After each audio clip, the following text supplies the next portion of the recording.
Senang sekali saya diberikan kesempatan oleh teman-teman untuk berbagi dengan kita semua, dengan kalian semua, tentang salah satu topik yang sangat saya sukai, saya cintai, tapi juga sekaligus menjadi kegelisahan saya, yaitu tentang pendidikan di Indonesia. Saya punya satu cita-cita. Saya selalu berharap bahwa anak-anak di Indonesia punya kesempatan untuk menikmati pendidikan yang berkualitas. Dan hari ini saya ingin berbagi apa yang telah saya pikirkan dan apa yang bisa kita coba tawarkan buat teman-teman khususnya yang ingin jadi guru, yang sedang menempuh perkuliahan, atau teman-teman yang justru mungkin sekarang sudah ada di sekolah di dalam sistem pendidikan. Ya, saya ingin mulai mungkin dengan satu definisi atau tujuan dari pendidikan terlebih dahulu agar kita bisa nyambung diskusinya. Saya yakin ada satu pengertian universal yang bisa kita temukan mengapa pendidikan itu penting. Saya yakin pada akhirnya pendidikan ingin menghasilkan generasi muda, orang-orang dewasa yang lebih bertanggung jawab dan bisa mandiri. Kita berharap setelah melewati proses dan sistem pendidikan, akhirnya kita bisa menghasilkan warga negara yang lebih bertanggung jawab dan mereka bisa memainkan peran-peran mereka dalam fungsi sosial mereka. Nah, saya ingin kembali sedikit ke belakang untuk melihat bagaimana tujuan pendidikan ini akhirnya bisa kita terjemahkan dengan baik. Saya ingat banget ketika ketemu dengan orang tua dan teman-teman yang berkecimpung di sekolah, maka salah satu alasan orang tua membuat sebuah keputusan besar mengizinkan anak mereka masuk dalam sistem pendidikan atau sekolah adalah supaya mereka bisa mandiri dan bisa bertanggung jawab. Saya membayangkan akhirnya harapan orang tua sederhana sekali, bahwa ketika mereka keluar dari rumah, mereka bisa menunjukkan kemandirian, mereka bisa menunjukkan bahwa mereka siap berbagi dengan anak-anak lainnya. Sederhana sekali. Dan ketika anak-anak pulang, dan ketika orang tua bertemu dengan anak-anak, maka satu hal yang mungkin akan membuat mereka senyum dan berbahagia adalah ketika anak-anak sudah tahu kapan mengatakan terima kasih ayah, terima kasih ibu, atau mungkin tolong bantu saya.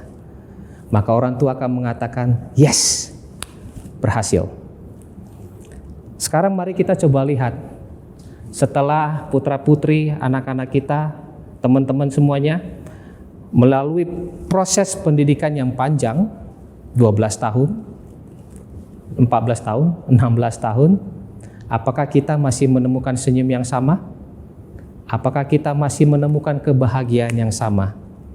Karena cita-cita yang sama, melihat mereka, anak-anak generasi muda yang mandiri dan bertanggung jawab. Sayangnya bukan hal itu yang kita temukan. Sayangnya yang kita temukan adalah mereka yang sibuk berbicara tentang sistem, mereka yang sibuk berbicara tentang kurikulum, mereka yang sibuk berbicara tentang industri, bukan lagi tentang orang-orang dewasa yang mandiri dan bertanggung jawab. Kita dihadapkan sebuah realita yang saya pikir mudah sekali diamati saat ini. Coba perhatikan sekeliling kita, teman-teman anak-anak muda, orang-orang dewasa di sekitar kita. Berapa banyak di antara mereka yang seringkali memilih untuk tidak siap untuk bertanggung jawab atas setiap pilihan perilaku, bahkan setiap pilihan kata yang keluar dari mulut mereka. Buat mereka lebih penting mengatakan bahwa inilah diri saya. Buat mereka lebih penting menyebutkan bahwa ini adalah ekspresi kami anak muda. Dan kadang-kadang mereka akan dengan gamblangnya menyebutkan bahwa mereka tidak siap dituntut pertanggungjawaban atas setiap perilaku dan kata-kata yang keluar. Nah, kalau kita ingat kembali kenapa orang tua kita, kenapa mereka mengirimkan anak-anak mereka ke sekolah agar mereka punya pilihan-pilihan yang lebih baik dan bertanggung jawab, ternyata itu tidak tercermin ketika anak-anak muda, generasi muda muncul di ruang-ruang publik. Boleh dong kalau kita masuk pada sebuah kesimpulan bahwa tujuan pendidikan itu gagal? Pertanyaan ini dan statement ini nggak pernah dibahas. Kita tidak pernah masuk kepada sebuah kesimpulan, kita nggak pernah masuk dalam sebuah realita untuk mengakui bahwa pendidikan yang memiliki tujuan begitu mulia bisa saja gagal, dan itu bisa kita amati.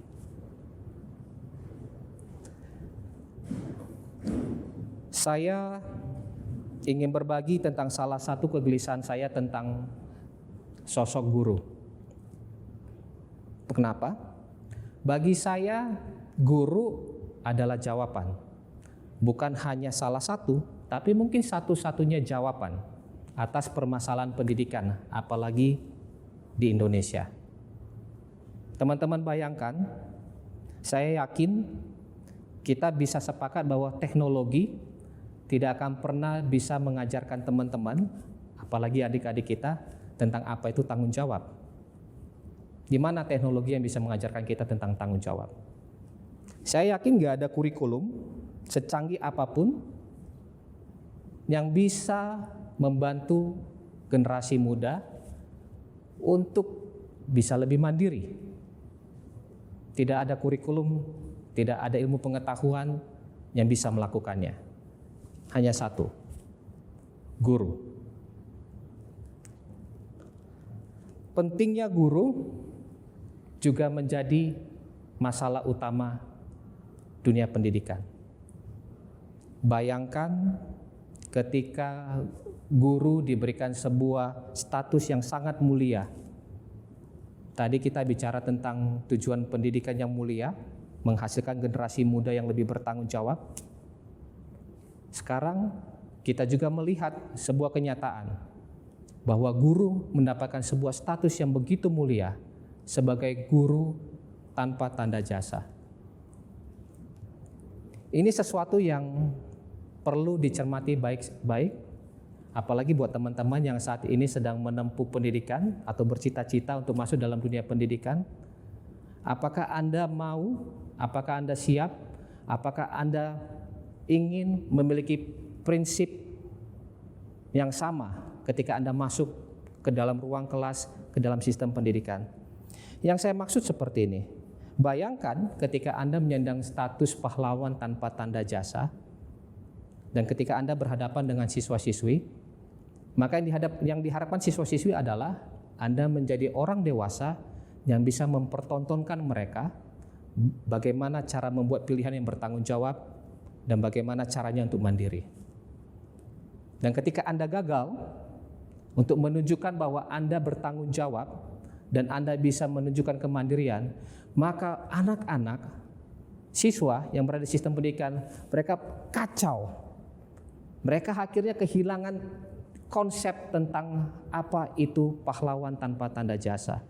Apa itu guru?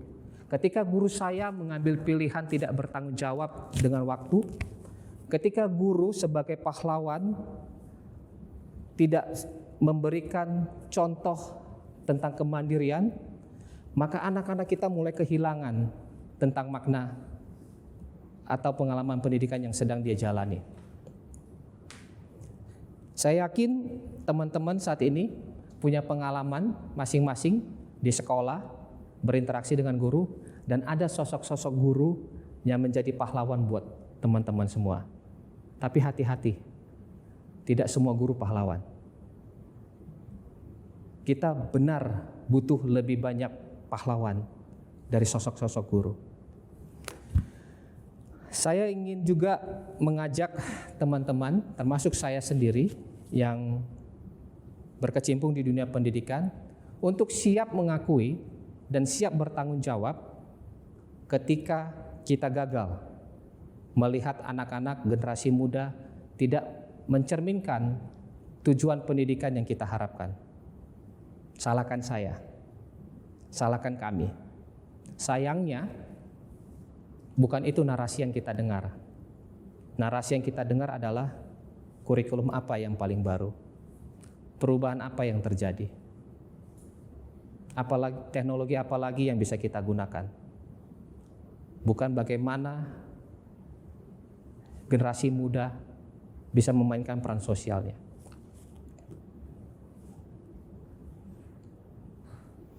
Saya sepakat ketika guru dikenal sebagai pahlawan tanpa tanda jasa. Karena guru yang memberikan dampak besar buat anak-anaknya tidak akan pernah melihat ke cermin untuk setiap keberhasilan yang dicapai. Karena guru tanpa tanda jasa artinya dia akan menunjuk orang lain, dia akan menunjuk anak-anak atas setiap keberhasilan yang dicapai. Itu yang dimaksud dengan tanpa tanda jasa. Karena seorang pahlawan tidak akan pernah menunjukkan bahwa dia berkontribusi atas apapun yang dia lakukan.